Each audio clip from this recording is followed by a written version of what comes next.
Selamat datang kembali di mata kuliah online atau materi IT for Finance atau IT untuk manajemen keuangan.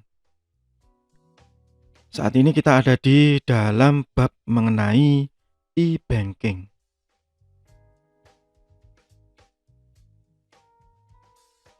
Di dalam bab ini sedikit panjang ya pembahasannya karena selain membahas e-banking, di dalamnya nanti juga akan termasuk pembahasan mengenai branchless banking.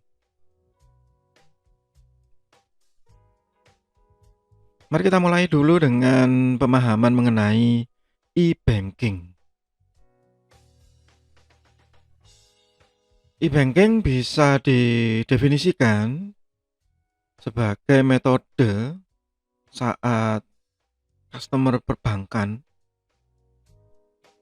atau seringkali disebut juga sebagai nasabah itu melakukan transaksi secara elektronik menggunakan internet.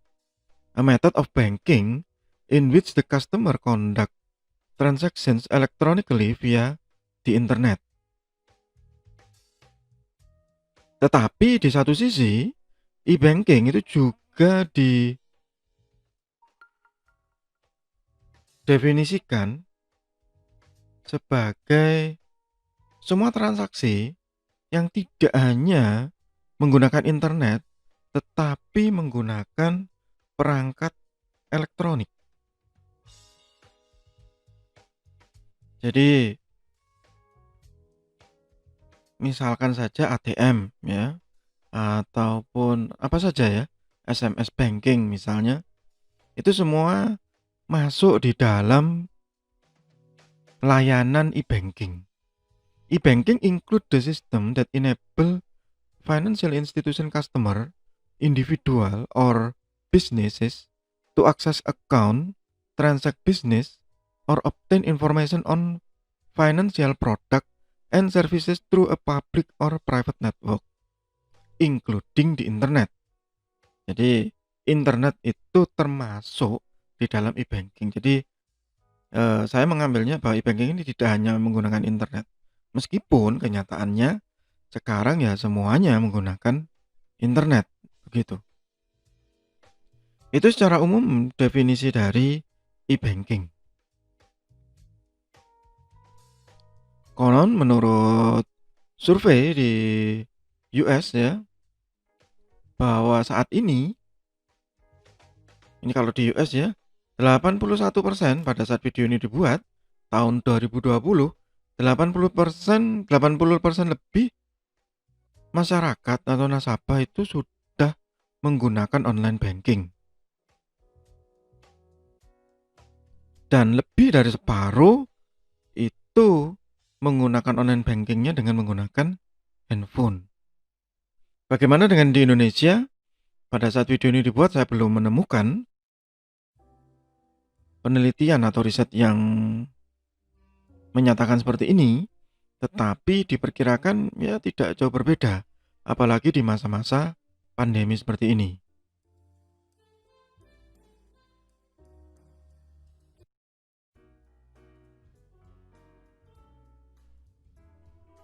Di Indonesia konon e-banking itu diawali pada saat ya masa-masa setelah reformasi ya, tahun 98.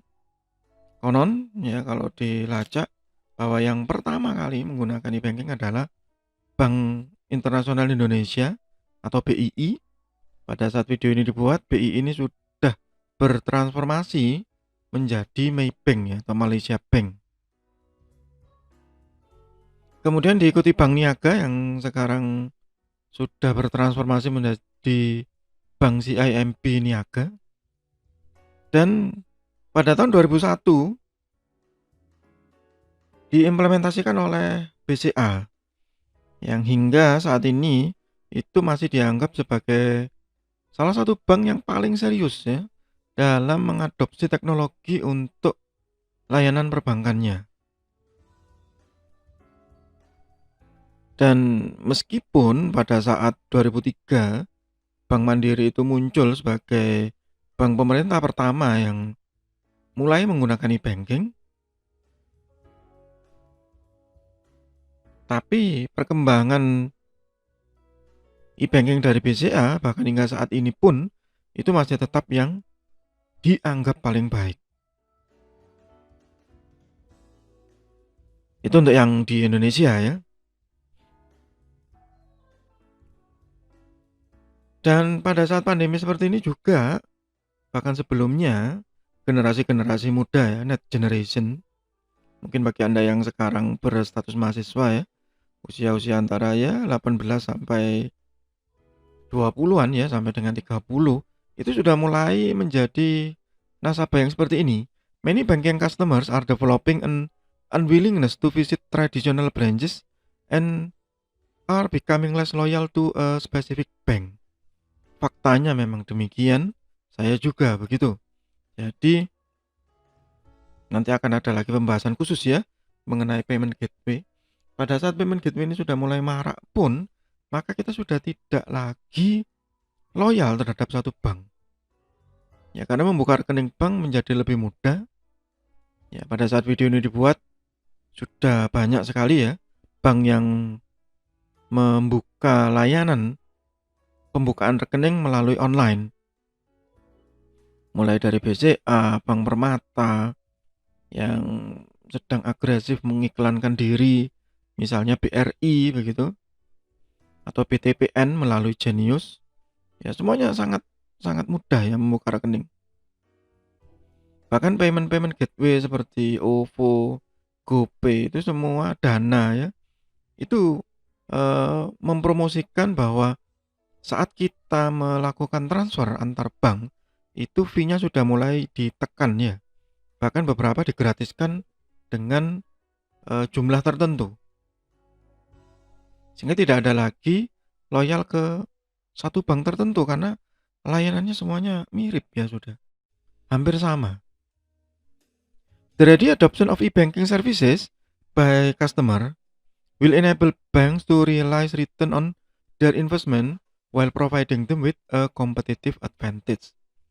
Jadi karena nasabah, customer itu sudah mulai mengadopsi e-banking dengan baik ya pada saat generasi baby boomer ya, generasi 40 ke atas atau 50 ke atas itu sudah ya mulai turun dan bahkan banyak di antara mereka yang sudah mulai beradaptasi dengan keberadaan e-banking.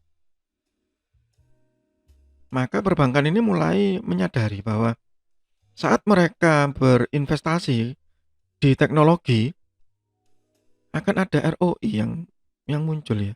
Return of investment yang nanti akan menjadikan mereka ke competitive advantage. Contoh misalnya Genius ya yang dianggap pelopor untuk layanan perbankan yang ya lumayan unik ya. Jadi mereka membuat brand khusus, membuat kartu khusus, seakan-akan itu payment gateway padahal bukan, itu sebenarnya buku tabungan biasa. Buku tabungan biasa ya, agresif, promo masuk ke mall, menyasar anak muda, ya hanya dengan selfie menggunakan KTP, langsung dibuka segala macam dan konon datanya pertumbuhan nasabahnya cukup signifikan ya. Layanan yang diberikan juga sangat bagus, ya bahkan bisa menjadi VCC atau virtual kartu kredit yang baru beberapa minggu sebelum video ini dibuat ya. CIMB Niaga juga memperbarui sistemnya. Mereka membranding dirinya menjadi OctoClick ya dan itu saya yakin investasinya tidak main-main ya, lumayan besar. Tapi mereka sudah yakin bahwa itu akan menjadi competitive advantage mereka. Bank needs to recognize that a lack of effective communication to create awareness and demonstrate the benefit of the internet and cell phone banking leads to customer indifference.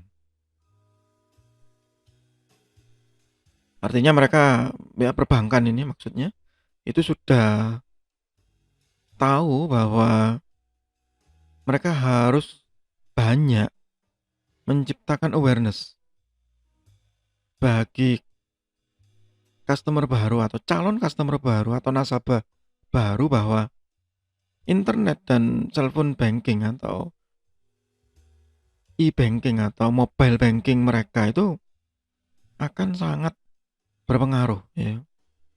Dan sudah terjadi. Pada saat video ini dibuat misalkan Dana ya yang saya lihat sangat sangat agresif ya. Jadi dia menyimpan banyak nomor rekening misalnya gitu dengan iming-iming cashback voucher apapun itu bisa transfer gratis yang kemudian diikuti banyak payment gateway lain seperti GoPay, OVO juga begitu.